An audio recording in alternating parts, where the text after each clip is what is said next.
আজকের গল্প ঈশিতা রহমান সানজিদা রচিত পরিযান। গল্প পাঠে আমি জয়ন্তী। পর্ব সংখ্যা 6। কালবৈশাখী ঝড়ের মতোই তাণ্ডব চালিয়েছে কাল রাতের ঝড়। গাছের ছোট ছোট ডালপালাগুলো উড়ে এসে পড়েছে অন্দরমহল ও বৈঠক ঘরের উঠোনে। গাছগাছালির পাতাতেও ভরপুর হয়ে আছে। ঠিক তেমনিভাবেও এই ঝড় নদী নালায় তাণ্ডব চালিয়েছে। বিন্দুদের নৌকাখানি সারা রাত দুলেছে। ভাগ্য ভালো যে পুরোপুরি উল্টে যায়নি, তাহলে ওদের থাকার জায়গা বলতে আশ্রয় কেন্দ্রই শেষ ঠিকানা হতো। কিন্তু নৌকোয় দুটো ফুটো হয়ে গেছে, ছুঁয়ে ছুঁয়ে পানি ঢুকেছে সারা রাত। বিন্দুর মা চন্দনা দেবী আর সখা নৌকোর পানি ফেলছে। রাতে দু চোখের পাতা আর এক করেনি তারা, কিন্তু ইন্দু বিন্দু দুই বোন মরার মতো ঘুমিয়েছে। শত ডেকেও চন্দনা ওদের তুলতে পারেনি। ওদের এক কথা, মরলে মরুক, তবুও ঘুম ছাড়বে না। দরকার পড়লে ঘুমের ঘোরেই নৌকোর তলে চাপা পড়ে মরবে।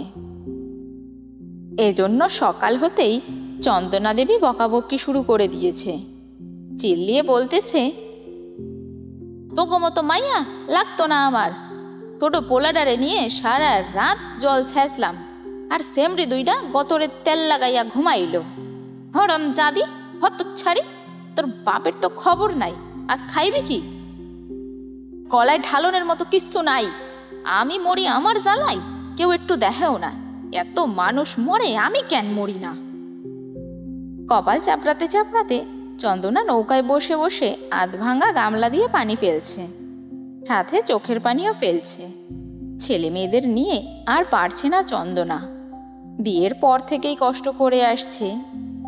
স্বামী মহেশ মাছ বিক্রি করে কোনো রকমের সংসার চালায়।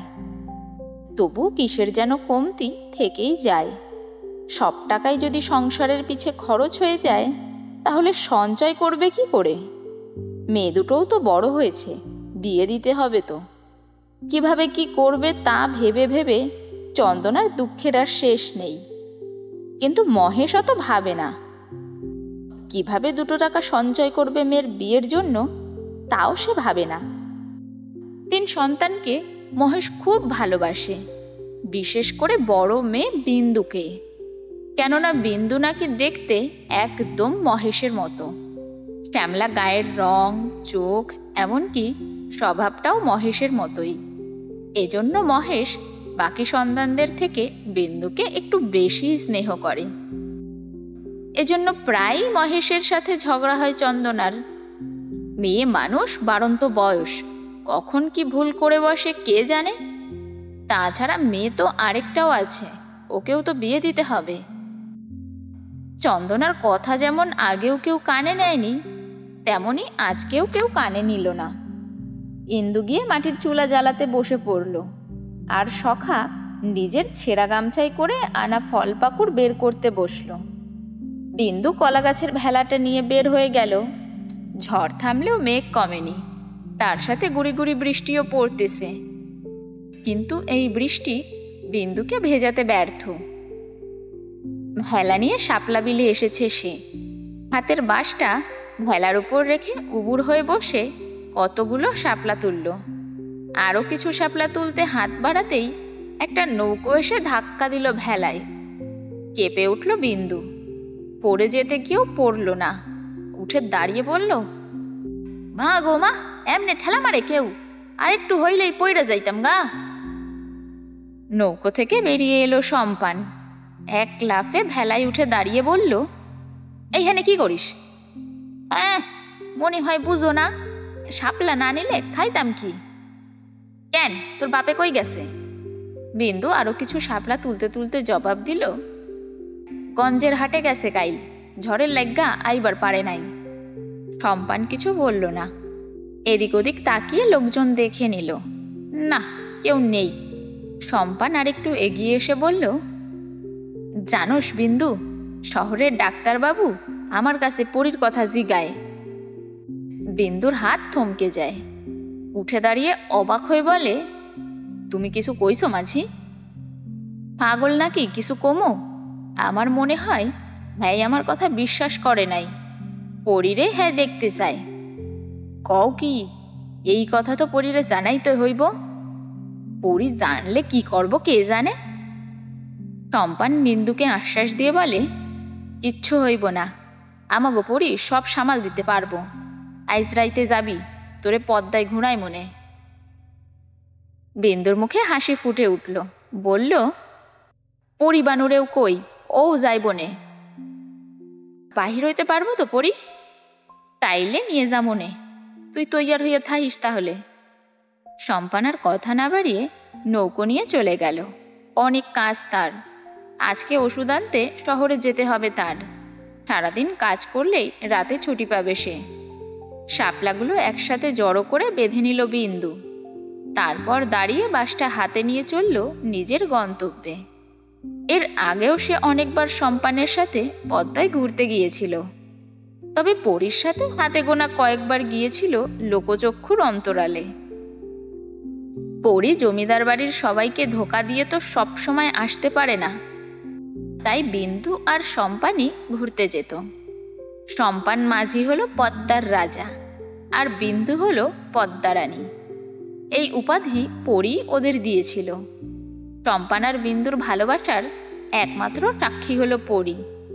তবে বিন্দুর সাথে পরীর বন্ধুত্ব যেন আচমকাই হয়ে গেছে।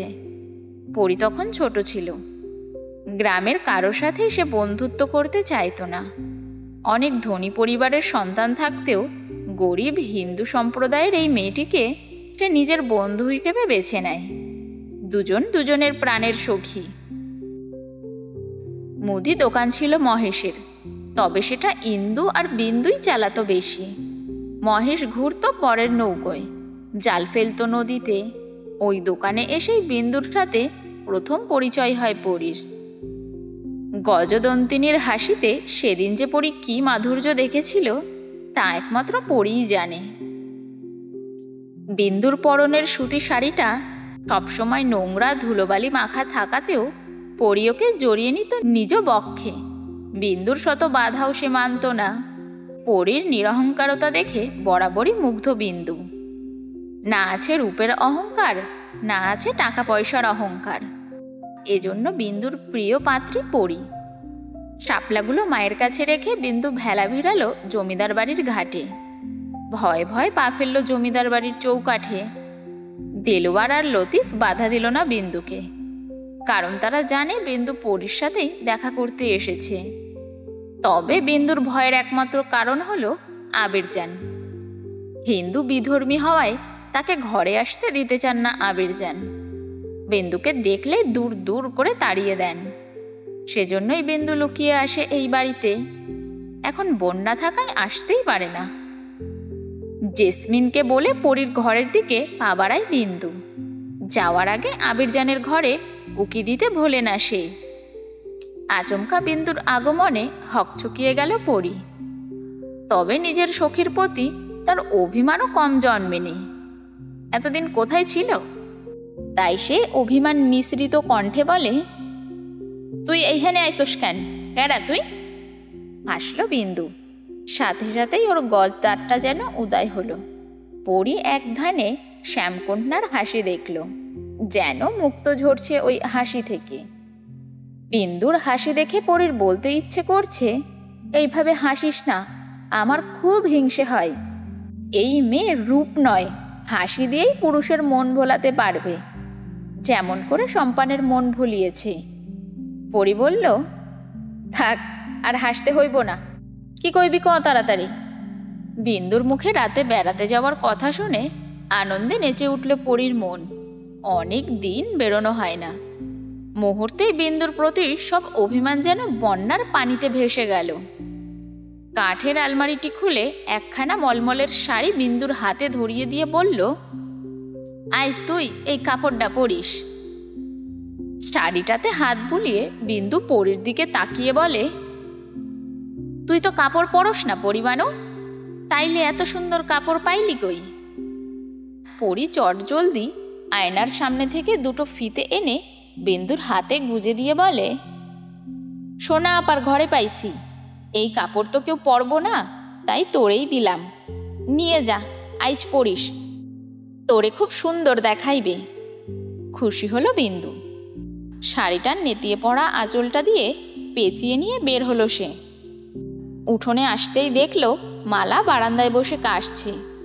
বিন্দু সেদিকে এগিয়ে গিয়ে বলল, জেডি, তোমার শরীরটা আইজও খারাপ। যেই দিনই আহি হেই দিনই দেখি তোমার অসুখ। পরীর বাপরে কইয়া একটা ডাক্তার দেখাও। কবিরাজরে তো কতই দেখাইলা। বিন্দুর প্রশ্নের উত্তর না দিয়ে মালা জিজ্ঞাসা করে, হাইস পরী কি দিল তোরে? তাড়াতাড়ি বাড়ি যা, পরীর দাদি দেখলে চিল্লাইব। বিন্দু আর দেরি করল না, দৌড়ে চলে গেল। ঘাটে গিয়ে ভেলায় চড়তেই দেখল শহুরে ডাক্তারদের নৌকো ভিড়ছে। ওদের দেখেই বিন্দুর মনে পড়ে গেল সম্পানের কথা। ইস, পরীকে আসল কথা বলতেই ভুলে গেছে। রাতে বলে দেবে ভেবে বিন্দু ভেলা ভাসালো জলে। নিজ ঘরে এসে বিশ্রাম নিচ্ছে নাইম, শেখর আর আসিফ। আজকে পালকের মুখে সবই শুনেছে ওরা, এমনকি অবাকও হয়েছে। হয়তো অনেকগুলো বছর পেরিয়ে গেছে সোনালির চলে যাওয়ার, এর মধ্যে একটি বারো মেয়েকে ফিরিয়ে নেওয়ার কথা ভাবেনি। আশ্চর্যান্বিত হয়ে শেখর বলে, এই জমিদার মশাই বড়ই অদ্ভুত রে। মেয়েটাকে ফিরিয়ে আনা তো দূরের কথা, একবার খোঁজও নেয়নি। ব্যাপারটা অদ্ভুত, তাই না? পালঙ্কের উপর দুপা তুলে বসে আছে আসিফ, আর নাইম শুয়ে আছে।